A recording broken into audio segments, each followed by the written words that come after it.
Pasensya na doon sa ano, naiyak ako kasi naalala ko si mama. Kaya naging sobrang emotional ako dahil nung pagkamatay ni mama, dahil kasama-sama namin ni papa si mama, maglakad-lakad, panunood ng TV sa taas. Minsan tinatawag ako para may kasama sila na manood ng TV. Yun.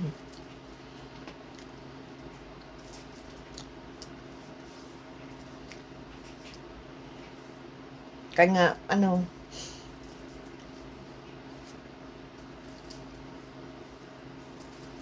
this is my memory na may picture si mama sa si papa. Ako ang nagkuha nun ng picture. Ang picture namin ni mama. Yung nalabas kami. Yun, minsan tinitingnan ko yun. Parang kailan lang. Kaya kung mayroon pa kayong magulang, mahalin nyo ang magulang nyo. Dahil kapag nawala ang inyong magulang, ay hindi kayo nagbigay ng attention sa magulang nyo,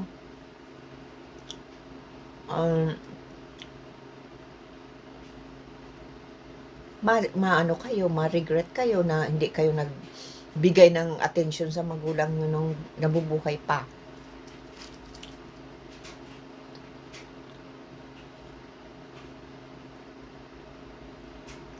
Kay papa, kang wala na si mama, kasama ko si papa, yun.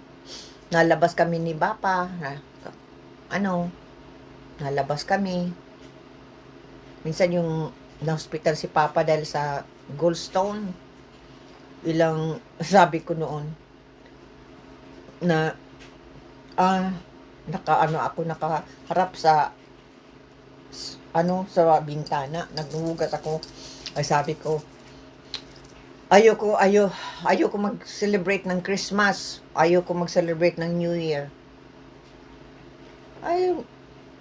December 24, inatake si papa ng gallstone niya.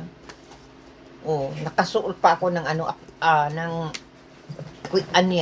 pajama. Dinala may sa ospital, may ambulance. Yun.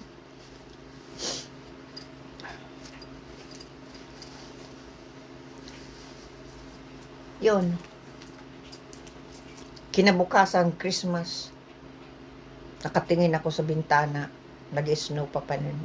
Yun. Sa yung sinabi ko na ayoko na mag-celebrate ng Christmas. At nandun din ako ng yung New Year. Kasama ko si papa pala sa hospital. Nauwi lang ako kung tinitingnan ko yung mga anak ko. Yun. Saka naliligo, tapos napalit ng damit, balik na naman. Yun, nakabisita din naman yun sa sa kasasa nila. At nagkatrabaho kasi sila. Yan. Doon kami nag-Christmas ni papa. At nag-New Year. Kaya ayoko na magsasabi ng minsan ay kaya masama yung nasabi, ayoko na mag-celebrate ng Christmas, ayoko na mag-celebrate ng New Year. Ano nangyari? Talagang nag-Christmas kami sa ospital, nag-New Year kami sa ospital. Doon, naglagay man ng mga Christmas, mga decoration doon sa ospital. Tapos doon sa misa, kainan, parang dining table. Nandoon yung mga pasyente, doon nagkain at nagpatugtog din na ng Christmas song. Yun. Pagpilang araw sa balik sa sa ospital. Ay, sa bahay. Mga 2 weeks si Papa sa sa ospital.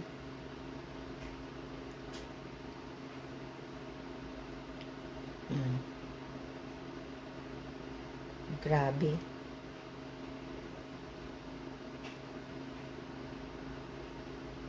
Yung yan. Yan ay yung na si Papa na mag-uwi sa Pilipinas. Ayun. Pag alis, nakalarga na sila.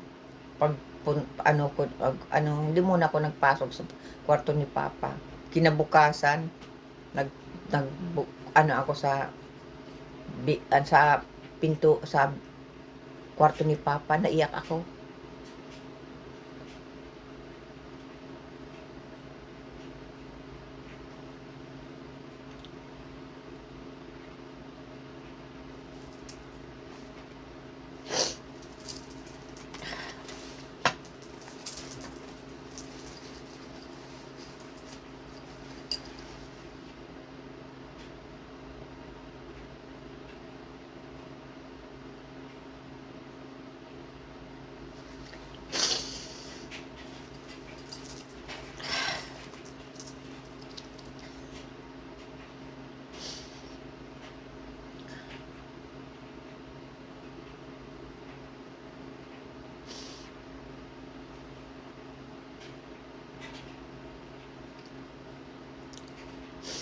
Tinatawagan ko si Papa.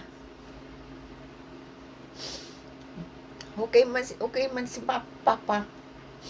Kaya lang gusto magbalik ng Pilipinas, ng Canada.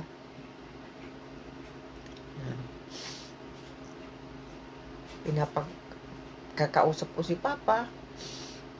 Yun. Okay naman ang pag-alaga sa kanya ni Ate Amis, Susi, sa ni Marie.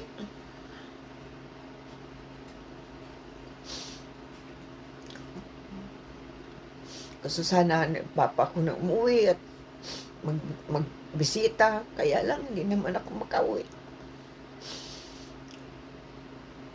Kaya hindi ako kasi nga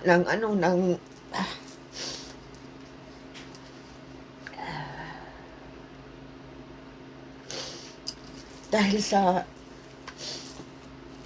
ang nangyari sa akin,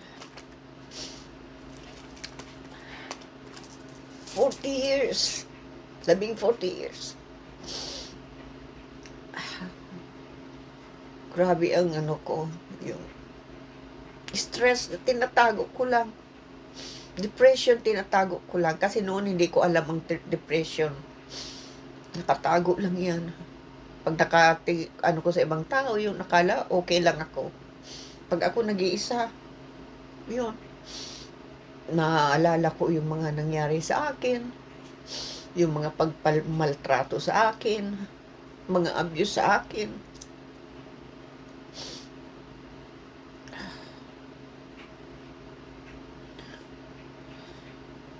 Dinibdib kong masyado.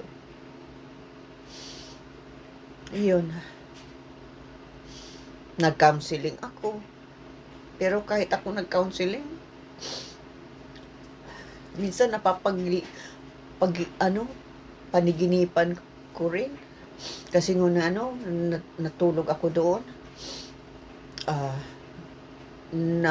Nagkaroon ako ng nightmare. Ginising ako ni Flory. Matagal na bago ako naginising.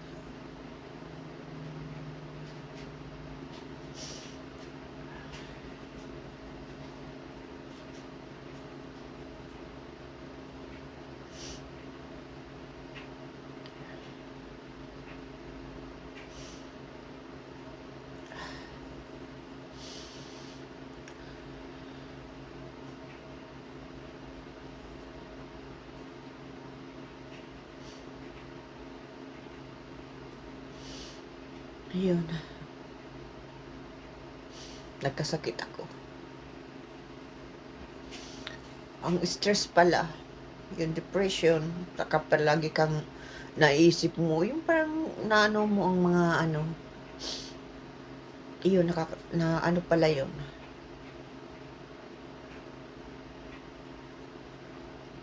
Ang tao pala nagkakaroon ng ano, nagsakit yun nga, nagkaroon ako ng sakit. Karoon ako ng cancer. Carcinoma, ovarian cancer, stage 4. Tapos, nagkaroon ako ng brain cancer.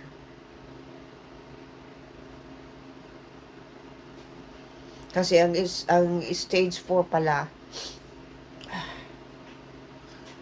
nakalabas na sa boundary. Kung stage 1, stage 2, nandoon pa sa teritoryo, ganyan. Kaya nagagamot pa. Pero pag stage 3 saka stage 4, nakalabas na. Kaya pwede nang pumunta dito, pumunta dyan, kung saan saan yan. Yan ang nangyari sa akin. Kaya yung nagkaroon ako ng brain cancer. At 6 inches nandito nandito ito sa area ito dito pa ang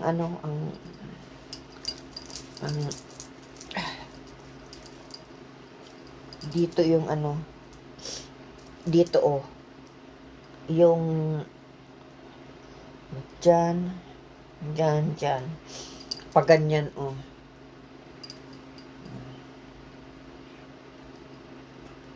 yung yung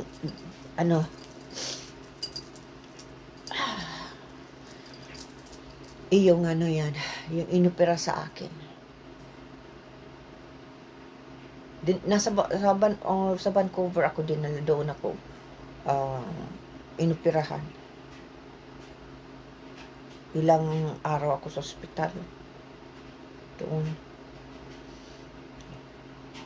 na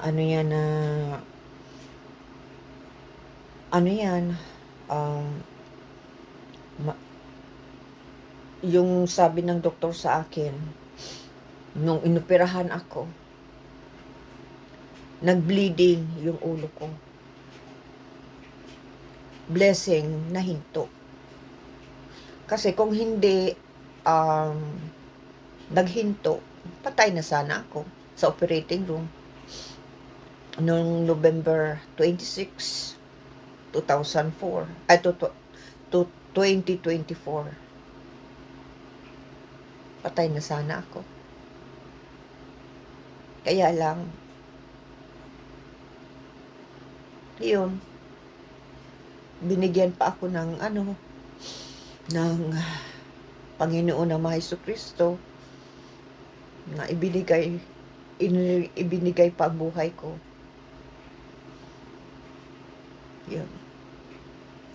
Yun na yung panahon na yun, yung sobrang na-stress ako. Noon, nakalimot talaga ako sa Panginoon na Jesucristo. Kasi noon nasa Pilipinas ako, palagi ako nagsisimba.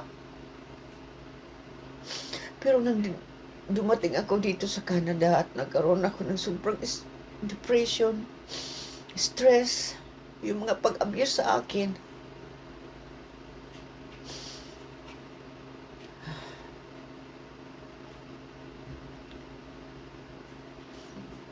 Yan? Nakalibot ako.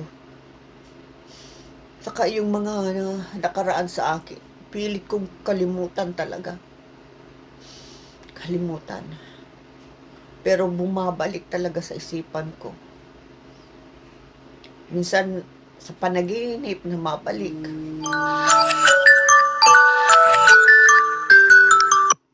Nabalik sa panaginip ko. Yun.